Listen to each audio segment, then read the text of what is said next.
அனைவருக்கும் வணக்கம். இன்றைக்கி நம்ம சேனலில் பார்க்க போகிறது 7th மேக்ஸ் எக்ஸசைஸ் 1.3ல் இருக்கக்கூடிய தேர்ட் சம் தான் பார்க்க போகிறோம். Find the area of the rectangle whose length is 23.7 cm and breadth is 15.2 cm. என்ன கேட்டிருக்காங்க? ஏரியா ஆஃப் த ரெக்டாங்கிள் கண்டுபிடிக்க சொல்லியிருக்காங்க. நமக்கு என்ன கொடுத்துருக்காங்க அப்படின்னு பார்த்தீங்கன்னா லென்த்து கொடுத்தாச்சு, பிரெத்து கொடுத்தாச்சு. ஸோ எதை வச்சு என்ன கண்டுபிடிக்கணும்? ஏரியா ஆஃப் த ரெக்டாங்கிள் கண்டுபிடிக்கணும். ஸோ நமக்கு என்ன கிவன் அப்படின்றத நம்ம எழுதணும். இங்கே லென்த்து வந்து L is equal to 23.7 cm. Breadth B is equal to 15.2 cm. What is the formula for area of the rectangle? A is equal to L into B square units. Area of the rectangle formula na L into B. So L வந்து நமக்கு already given இல்லையா? So it is given. அப்போ L வந்து 23.7, breadth வந்து 15.2. So இப்போ 23.7 into 15.2 square centimeter. ஓகேவா? So இப்போ இது என்ன பண்ண போகிறீங்க? இப்போ கொடுத்துருக்கிறது உங்களுக்கு டெசிமலில் கொடுத்துருக்கிறதுனால நீங்கள் ஃபஸ்ட்டு என்ன பண்ணணும், அதை ஹோல் நம்பர்ஸாக எடுத்து நீங்கள் மல்டிப்ளை பண்ணிவிட்டு லாஸ்ட்டில் கூட நம்ம என்ன பண்ணிக்கலாம், டெசிமல் பாயிண்ட் வச்சுக்கலாம். இப்போது 23.7 எப்படி எழுதலாம்? 237 எழுதிக்கோங்க. 15.2 152 எழுதி ரெண்டையும் மல்டிப்ளை பண்ணிங்கன்னா உங்களுக்கு ஆன்சர் என்ன கிடைக்கும்? 36024 ஆன்சராக கிடைக்கும். சரியா? ஸோ 36,024 ஆன்சராக கிடைக்கும். இப்போ நமக்கு இதை டெசிமலாக பண்ணும்பொழுது எத்தனை டெசிமல் தள்ளி புள்ளி இருக்குது? இங்கே ஒரு பாயிண்ட் தள்ளி புள்ளி இருக்குது, இங்கே ஒரு பாயிண்ட் தள்ளி புள்ளி இருக்குது. அப்போ 2 டெசிமல். அப்போது பேக்லேருந்து வரும்பொழுது, ஃப்ரம் ரைட் சைட்லேருந்து வரும்பொழுது 2 நம்பர்ஸ்க்கு முன்னாடி நம்ம என்ன செய்யணும்? புள்ளி வைக்கணும். அப்போது 360.24 அப்படின்றது தான் இதோட ஆன்சர்.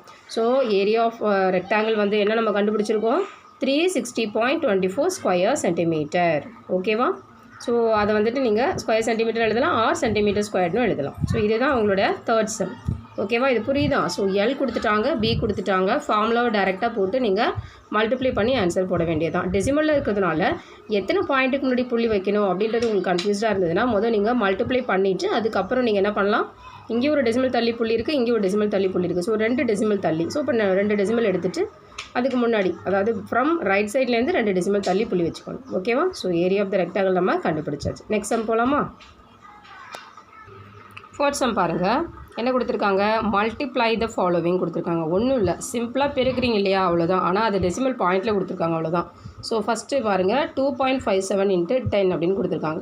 இப்போ 2.57 × 10 அப்படின்னா ஸோ நம்ம வந்து 1ஆல் 0 வந்து இருக்கிறதுனால 1ஆல் இது எல்லாத்தையும் மல்டிப்ளை பண்ணால் அந்த ஹோல் நம்பர் அப்படியே வந்துடும். நமக்கு எத்தனை டெசிமல் தள்ளி புள்ளி இருக்குது? இங்கே 0.57. ஆனால் இங்கே எத்தனையால் மல்டிப்ளை பண்ணணும்? 0வால். அப்போது ஃப்ரம் பேக் சைட்லேருந்து ஒரு பாயிண்ட் தள்ளி நமக்கு வந்துடலாம் இல்லையா? ஸோ இல்லைனா நீங்கள் ஃபுல்லாகவே டெசிமலை எடுத்துகிட்டு மல்டிப்ளை பண்ணிவிட்டு அதுக்கப்புறம் நீங்கள் என்ன பண்ணலாம், பாயிண்ட்டை வந்து நீங்கள் தள்ளி வச்சுக்கலாம். ஸோ 25.7. அதே மாதிரி 0.51 × 10 அப்படின்னா என்ன வரும்? ஸோ 05.1 வரும் இல்லையா? 05.1. அதாவது இதில் 10 இதால் மல்டிப்ளை பண்ணிங்கன்னா என்ன வரும்? 05.1. ஸோ உங்களுக்கு 0 தேவையில்லை. ஸோ 0 எடுத்துடலாம். ஃப்ரண்ட்டில் 0 நமக்கு வேல்யூ கிடையாது. ஸோ 5.1 தான் ஆன்சராக இருக்கும். சரி, 0.51 அதை 10ஆல் மல்டிப்ளை பண்ணுறோம். ஒரு டெசிமல் தள்ளி நமக்கு மல்டிப்ளை பண்ணும்போது புள்ளி வரும் இல்லையா? ஸோ அப்போ 0வாக இருக்கிறதுனால 10னா இங்கே ஒரு டெசிமல் தள்ளி பாயிண்ட் வரும். 100னா 2 டெசிமல் அந்த மாதிரி வரும். ஓகேவா? அடுத்து பாருங்கள், 100ஆல் மல்டிப்ளை பண்ணணும். 125.367 × 100ன்னு கொடுத்துருக்குறாங்க. ஸோ இப்போ 365.100 என்ன பண்ணுவோம்? 125 36.7. ஏன் இந்த பாயிண்ட் டெசிமலில் கொடுத்துருக்குறாங்க இல்லையா? ஸோ பாயிண்ட்லேருந்து 2 நம்பருக்கு தள்ளி நம்ம இங்கே புள்ளி வச்சுக்கணும். இங்கே சரியா? 36.7. அதாவது ஆல்ரெடி இங்கே டெசிமல் பாயிண்ட் இருக்குது. 100ஆல் மல்டிப்ளை பண்ணும்போது இந்த பாயிண்ட் வந்து இந்த பக்கம் தள்ளி வந்துடும். ஸோ இப்போ 2 நம்பருக்கு தள்ளி நம்ம புள்ளி வச்சுக்கலாம். 36.7 தான் அதோட ஆன்சர். 125 36.7. ஓகேவா? இந்த நம்பரை பாருங்கள், 34.51 × 100. ஸோ இப்போ நம்ம இந்த 100ஆல் இதை மல்டிப்ளை பண்ணும்போது என்ன ஆகும்? இது முன்னாடி தான் நம்ம பாயிண்ட் வைப்போம் இல்லையா? ஸோ இப்போ 100க்கு முன்னாடி நம்ம போகும்போது இது ஃபுல்லாகவே என்னவாயிடும்? ஹோல் நம்பர் ஆகிடும் இல்லையா? ஸோ 34.51 × 100ஆல் மல்டிப்ளை பண்ணும்போது இது ஃபுல்லாகவே 3451 அப்படின்னு ஃபுல் ஹோல் நம்பர் ஆகிடும். உங்களுக்கு இது புரியலன்னா நீங்கள் என்ன பண்ணலான்னா 34.51 100ஐயும் நீங்கள் நார்மலாக மல்டிப்ளை பண்ண மாதிரி மல்டிப்ளை பண்ணிங்கனாவே உங்களுக்கு அது என்ன நம்பராக கிடைக்கும்? ஹோல் நம்பர்ஸாக தான் கிடைக்கும். ஓகேவா? ஸோ அதனால் 34.51 ஏன்னா 100ஆக இருக்கிறதுனால இதுக்கப்புறம் நம்ம டெசிமலில் வந்து தள்ளி புள்ளி வைப்போம். ஸோ 3451.00 வரும். ஸோ நமக்கு இந்த நம்பர் மட்டும்தான் ஆன்சராக கிடைக்கும். ஓகேவா? அடுத்து பாருங்கள், 62.735 × 100. ஸோ இதை மல்டிப்ளை பண்ணும்போது நமக்கு அதுதான் வரும். இந்த பாயிண்ட்டுக்கு அப்புறம் 2 நம்பர் தள்ளி புள்ளி வைப்போம் இல்லையா? ஸோ 62 73.5 வரும். 0.7 × 10 அப்போ என்ன வரும்? 7க்கு அப்புறம் ஒரு பாயிண்ட், அப்போது 7.0, 7 தான் ஆன்சர். 0.03 இன்ட்டு 100. ஸோ இந்த பாயிண்ட்டுக்கு அப்புறம் நமக்கு 2 டிஜிட் தள்ளி புள்ளி வைப்போம். ஸோ நமக்கு 3 தான் ஆன்சர் கிடைக்கும். இதில் 0.4 இன்ட்டு 1000 இருக்குது. 100னா நமக்கு வெறும் 4 வரலாம். ஆனால் இங்கே நமக்கு 1000 இருக்கிறதுனால 400 அப்படின்னு வரும்.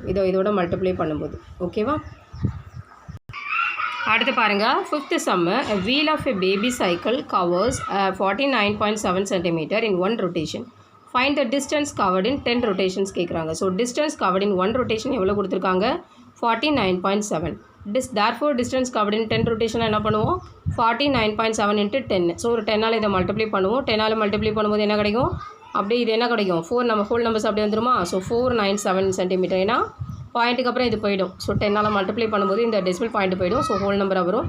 So answer 497 cm. அடுத்து 6th சம் பாருங்கள். A picture chart cost rupees எவ்வளோ? 1.50. ஸோ ராதா என்ன பண்ணுறாங்க? wants to buy 20 charts to make an album. So how much does she have to pay அப்படின்னு கேட்குறாங்க. ஸோ ஒரு சார்ட்டோட ரேட் வந்து 1.50. சரியா? ஸோ 20 சார்ட்டோட ரேட் கேட்குறாங்க. ஸோ 1.50 இன்ட்டு 20 ரெண்டையும் மல்டிப்ளை பண்ணும்போது இங்கே 2 டெசிமல் பாயிண்ட் தள்ளி புள்ளி இருக்கா? ஸோ நீங்கள் ஹோல் நம்பர்ஸ் அப்படியே ஃபுல்லாக மல்டிப்ளை பண்ணிக்கோங்க. உங்களுக்கு 3000 கிடைக்கும். ஸோ 3000லேருந்து 2 டெசிமல் பாயிண்ட் தள்ளி புள்ளி வைக்கும்போது 30.00 கிடைக்கும். ஸோ இப்போ ஆன்சர் அமௌண்ட் எவ்வளோ? 30 rupees அப்படின்றது தான் ஆன்சர். ஓகேவா? ஸோ இதோட உங்களுக்கு இந்த 3rd டேர்மோட எக்ஸசைஸ் வந்து நம்ம பார்த்துட்டோம். 3rd சம்லேருந்து 6th டேர்ம் வரலும் பார்த்துருக்கோம். தொடர்ந்து care and hand channel watch பண்ணுங்கள். உங்கள் ஃப்ரெண்ட்ஸ்க்கும் ஷேர் பண்ணுங்கள். சப்ஸ்கிரைப் பண்ணாதவங்க சப்ஸ்கிரைப் பண்ணுங்கள். அப்போ தான் அடுத்தடுத்த வீடியோஸ் போடும்பொழுது உங்களுக்கு அந்த நோட்டிஃபிகேஷன்ஸ் வரும். பெல் ஐக்கானை கிளிக் பண்ணிக்கோங்க. தேங்க்யூ.